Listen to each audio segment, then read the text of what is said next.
Berarti memang keyakinan itu yang menjadi kunci ya. Insya Allah. Nah, mungkin ikhtiarnya apa Ustaz waktu itu Ustaz? Kan nggak mungkin kan cuman doa terus diem duduk. Ya, gitu kan? betul. Salah satunya, yang ketiga, tadi saya sebutkan 3, baru 2. Nah yang ketiga itu bangun jaringan komunikasi. Kalau bahasa Islam silaturahmi. Silaturahmi, betul. Saya dulu juga pernah terlibat di Badan Wakaf Al-Quran. Sampai detik ini saya masih sowan ke guru-guru saya, ya, Ustadz Heru Binawan, ya, Ustadz Ihsan Salam. Ya, baru kemarin beliau kesini. Kesini ya? Siapa Ustadz Ihsan ya? Akhir Desember kemarin kesini, nengok kesini.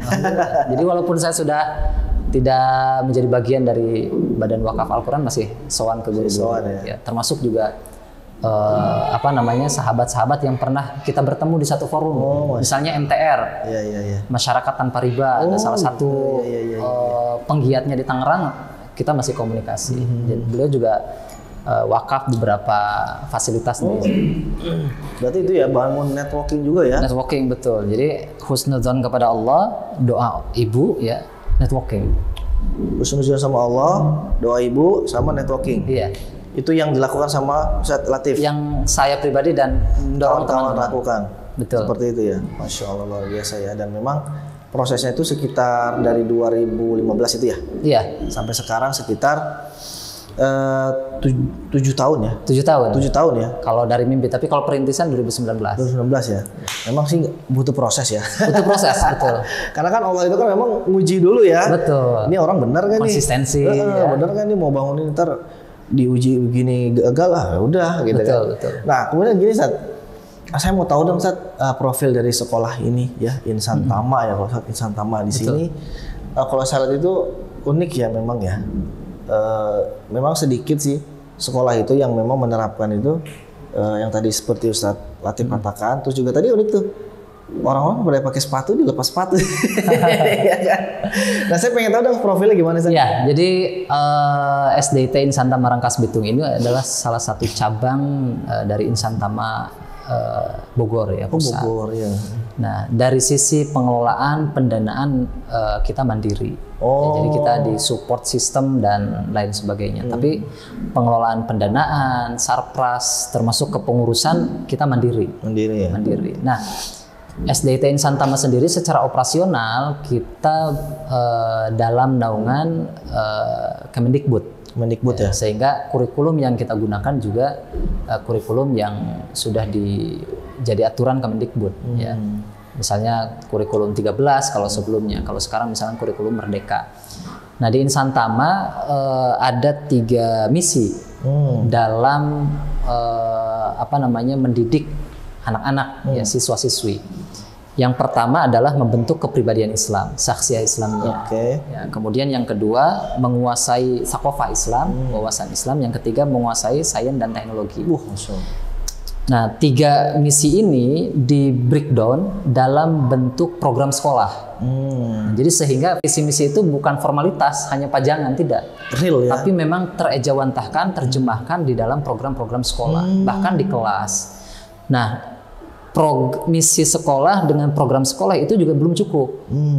Kenapa? Karena harus ada SDM atau guru juga yang sudah memiliki visi yang sama, memiliki misi yang sama. Nah, alhamdulillah misi ini dilaksanakan, program sekolah juga dilaksanakan oleh SDM yang memiliki visi misi yang sama. Nah, maka dari itu secara singkat kalau kegiatan di sekolah di sini anak-anak datang jam 7 disambut oleh dewan guru sesuai dengan jadwal piket masing-masing. Kemudian mereka ada yang sudah wudhu di rumah, ada yang didampingi di sekolah untuk mengambil air wudhu. Kemudian ada sholat duha berjamaah.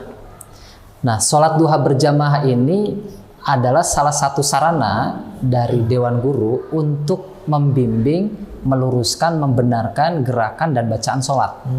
Nah, karena anak-anak yang lebih tepat untuk mengajarkan mereka sebenarnya mendampingi, memberikan teladan, mendampingi. Jadi kalau hanya dituntut hafalan berat. Nah, supaya hafalan itu tidak terasa, ya tiap hari dibaca. Alhamdulillah kalau kita amati ya, 3 bulan pertama rutin sholat duha, surat Asy-Syams, ad-duha atau bacaan-bacaan sholat mereka sudah hafal. Masya Allah. Sudah hafal. Nah setelah sholat duha mereka kemudian kiroati.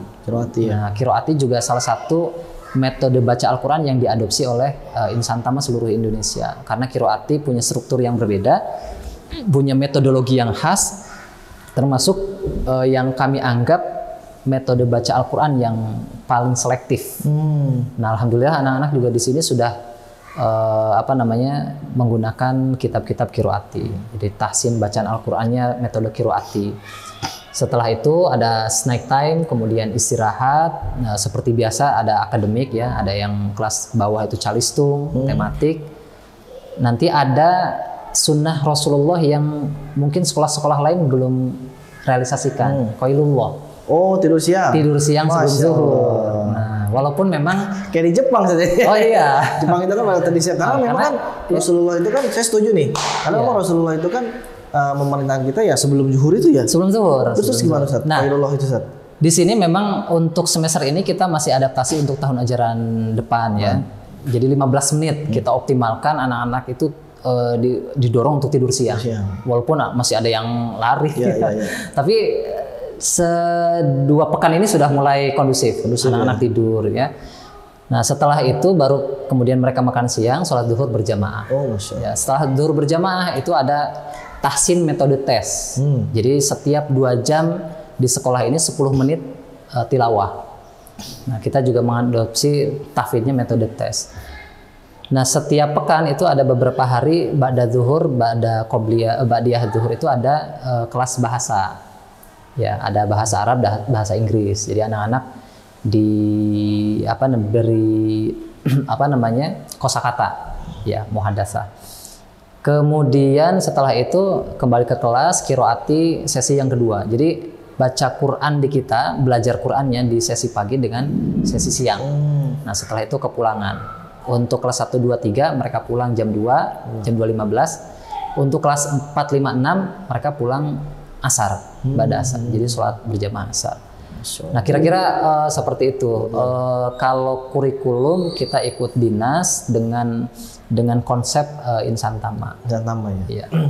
Kalau untuk ini profil dari gedung ini ada, saya kan tadi lihat banyak ruangan tuh. Oh iya. Ini ada apa-apa aja sih ruangan? Kalau gedung ini gedung utama. Gedung utama ini terdiri dari 8 ruangan yang digunakan kelas itu baru 5 ruangan. Kemudian ada ruang guru, termasuk di sini ada ruang yayasan dan manajemen sekolah. Nah, ada ruang-ruang kecil. Ruang-ruang kecil itu ruang UKS, sementara ada ruang TU ya, yang ruang kecil. Ke depan memang ruang TU itu kita akan alihkan ke yang lebih representatif. Ya. Karena saat ini belum ada ruangan, jadi menggunakan yang ada. Nah, kemudian masjid ini ukuran 9x9. 9x9. Ya, bisa menampung lah 70 siswa ya. Lebih ya. 100 kayaknya Ustaz ya. Ya lebih. 100 ya. Maksudnya yang tadi 75 orang dewasa. Ya. Bisa. Kemudian ada kamar mandi 8 pintu. Ikhwan 4, kemudian akhwat 4. Nah, selebihnya ada dapur ya untuk itu aja kebutuhan pantry. Pantry aja ya.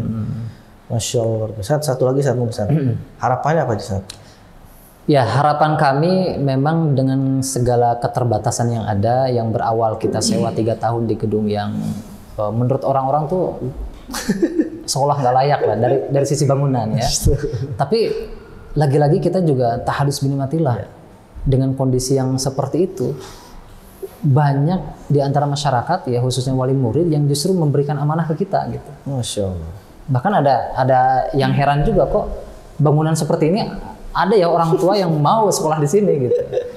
Nah begitu kita pindah ke sini ternyata memang di dalam pendidikan terus selalu ada kebutuhan.